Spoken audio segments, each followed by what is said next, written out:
Yeah, good evening. Now I want to explain why the name relation is there before database. Why it is called as relation database. To explain this, I will take a scenario of a bookstore whose name is Jyoti Book Depot, whose work is to sell books. The scenario is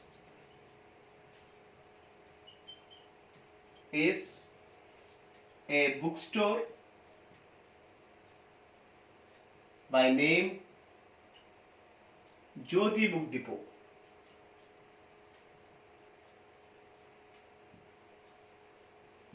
Whose work is to sell books. Here in this scenario we will be having two entities. Entity by name customer,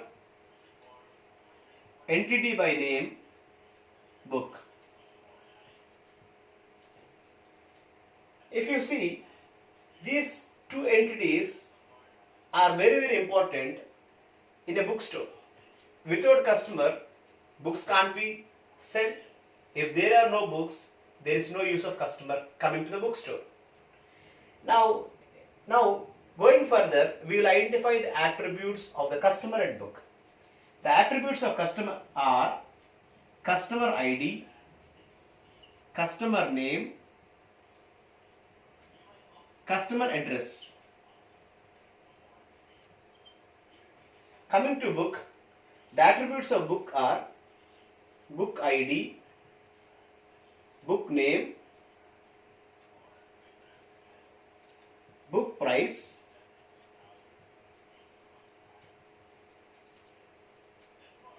author name, author country, and quantity. Quantity gives the number of books purchased by a customer.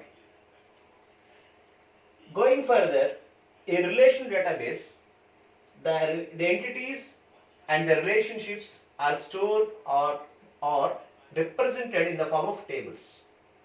So I will convert this total customer book into a table. The attributes of customer and book will become the column names of a table. So now I represent this in the form of a table.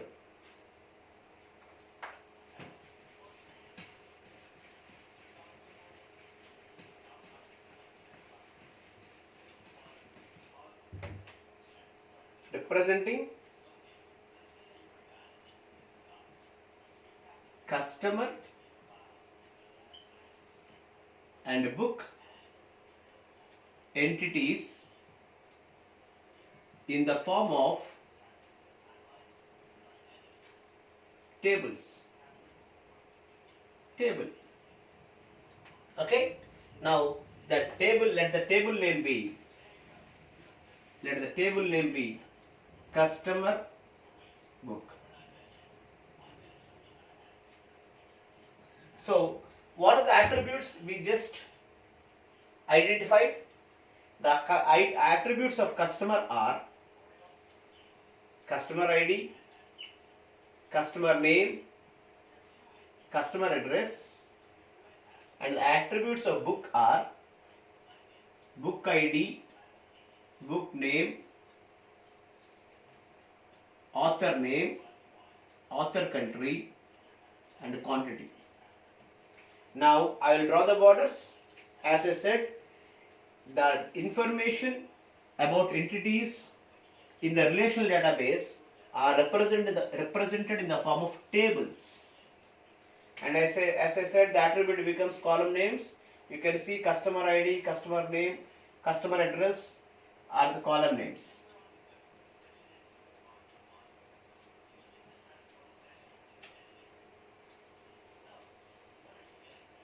Okay, this is a table format.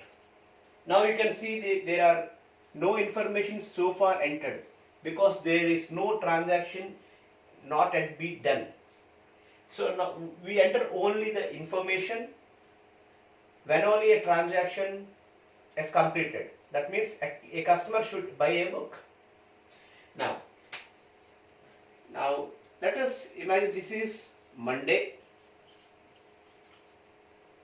At 9 o'clock, the owner of Jyoti Book Depot came to his office and opened the bookstore.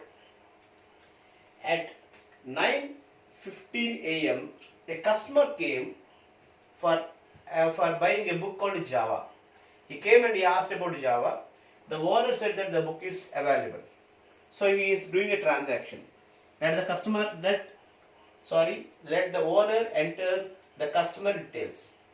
So the customer ID be C104 and name say Rajesh. He is from Visakhapatnam. Do remember the customer ID will be given by the owner of the Jyoti Book Depot. And he purchased a book by name Java. You know that Java is the best choice for developing rich websites as it's platform independent.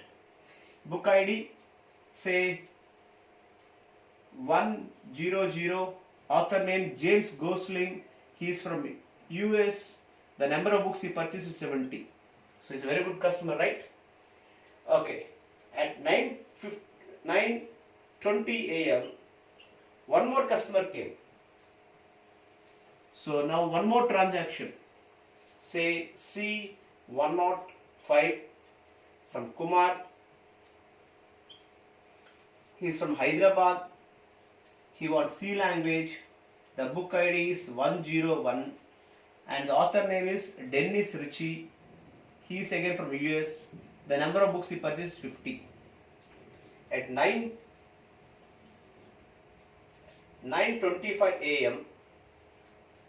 one more customer came whose ID is 106, whose name is Ramesh. He is from New Delhi. The book he purchased is 102. It is C++. The author name is Balaguru Swami. He is from India. The number of books he ordered, is Ramesh ordered, is something like 77. So you can get a clear picture by seeing this table. This table is telling about the number of customers and the number of transactions. We can see that Rajesh has purchased a book called Java written by James Gosling. The number of books he purchased is 70. So a row tells about a transaction. Number of rows tells about total number of transactions. Okay. So this is fine. Now going further. On the same day at 10 a.m. Rajesh with customer ID 104. Do remember, once a ID is assigned to a customer, it will be assigned to him only and it will not be allocated to other person. It will be for a lifetime ID assigned to a particular customer. That uniqueness is very important to identify other customers, because there is a chance that a person called Rajesh or another customer can have a same name as Rajesh, and he even from Visakhapatnam place only. So two persons with same name, from same place. So to have a differentiation between these two, we will be giving an ID which is unique. And as we know that we in our country like India, as my name is Ramesh, there will be so many Ramesh. Other people also will be having my same name. So to have a difference, the government has given me a unique representation called Aadhaar card number. Right. Now the same person came whose ID is 104, as his name is Rajesh, is from Visakhapatnam. Now he came for a book called DBMS. And author name is Raghuram Krishna. A very famous book, Raghuram Krishna. Okay, he is from India. And let the quantity be 75 and the book ID be 104. So you can see that a person is doing two different transactions on the same day. Yes, it is possible and it is also allowed also. This is fine. But now I'm getting into the actual point. Even this type of representation, it creates some problems. According to DBMS terminology, the problem is called as anomally. What it is? Anomally. Anomally means problem. We have three types of anomalies. One is insertion anomaly. Number two, deletion anomaly. I say A, that is anomaly. And number three, updation anomaly. Now I'll explain these three things. It's very simple. Insertion anomaly means having problem in inserting a row. That is having problem to insert the transaction details. Deletion anomaly, having a problem in deleting a row. Updation anomaly, having a problem updating a row. Now I'll start with insertion anomaly. Here you can see in this table we are getting relationship, or we are getting information, to say the right word, information. We are having information about two entities. One is customer and one is book.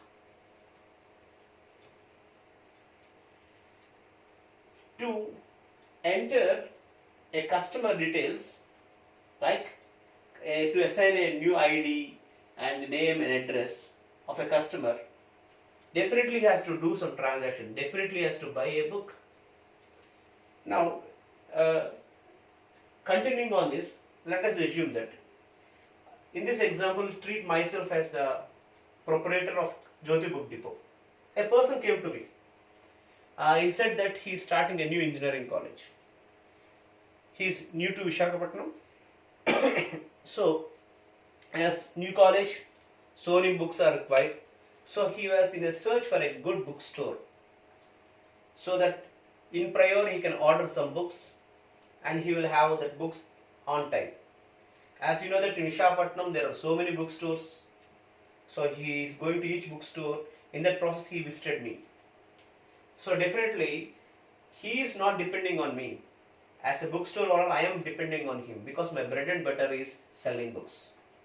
So there is a good discussion with me. He asked so many questions. I answered him. He was satisfied, and he said that he will give me order after 2 months. So he went away. But the next time, it's very important that I do a communication with him by approaching him to get a good deal. So he may call me or not, he may come to me or not, but at first stage I should talk to him. So definitely I should have his address. But the unfortunate thing is, as he is not doing any transaction, so if his name is Kumar Swami, he is from Visakhapatnam, okay. I have given ID called C105. 105 is completed, so I give 1010. As he has not purchased any book yet, I can't enter his details. This is called insertion anomaly. So without his details, the next time I can't contact him. Until unless I contact him, he will not come here. In the meanwhile, if I am not contacting here, if we got a good proposal from other bookstore, so I am missing a good customer. This is called insertion anomaly. In simple terms, as there is a customer and book, we cannot enter the customer details until he do a transaction. He buys a book. You got it? Yes. Similarly, I can't enter the book details until a customer buys it. This is the drawback. So now if I continue the same example, let us imagine that there is one more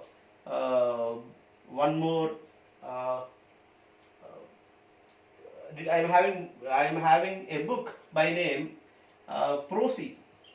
What is a Prosy? If you use C language to connect with Oracle or database, it is called as Prosy. So I have a Prosy written by some X, and he is from some country like UK, etc. I have these details, but I can't enter because there is no transaction. No customer has bought this book. So this is the drawback. This is called insertion anomaly. Now coming to deletion anomaly. Here you can observe there is a customer called Kumar. He's from Hyderabad. He has done a transaction. Now I want to remove his transaction details. I am not interested in deleting Mr. Kumar details. But according to this table concept, we cannot have partial values. That means we can't only delete this part. If you want to delete, you have to delete the entire row. The problem here is, actually my intention is to delete this part, but it only happens if I delete the entire row. So I am not interested in deleting this, but this will happen, or this is only possible if I delete the entire row. So now in this case I am losing this customer details. Okay, right. Now coming to updation anomaly. Updation anomaly means having the problem updation. See here, Mr. Rajesh, if you see, he has done 2 transactions, the same person. He is from which place? Visakhapatnam.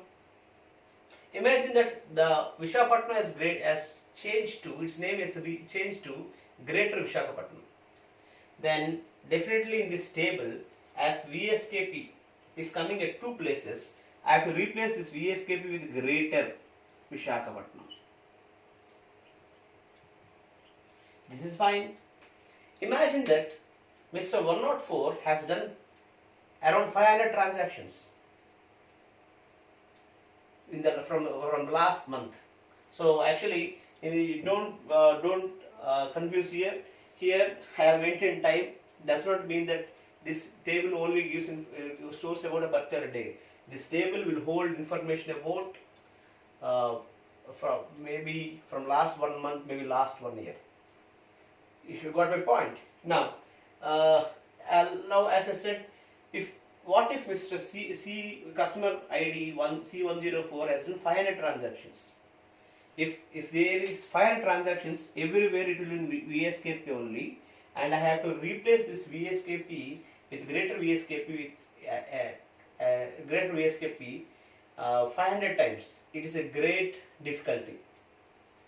So to overcome this, we have a mechanism of, that is to overcome these problems, that is insertion anomaly, deletion anomaly, updation anomaly. We will divide the table into tables. I repeat again, to overcome insertion anomaly, updation anomaly and deletion anomaly, we divide the table into tables. This division of a table into tables is called as normalization.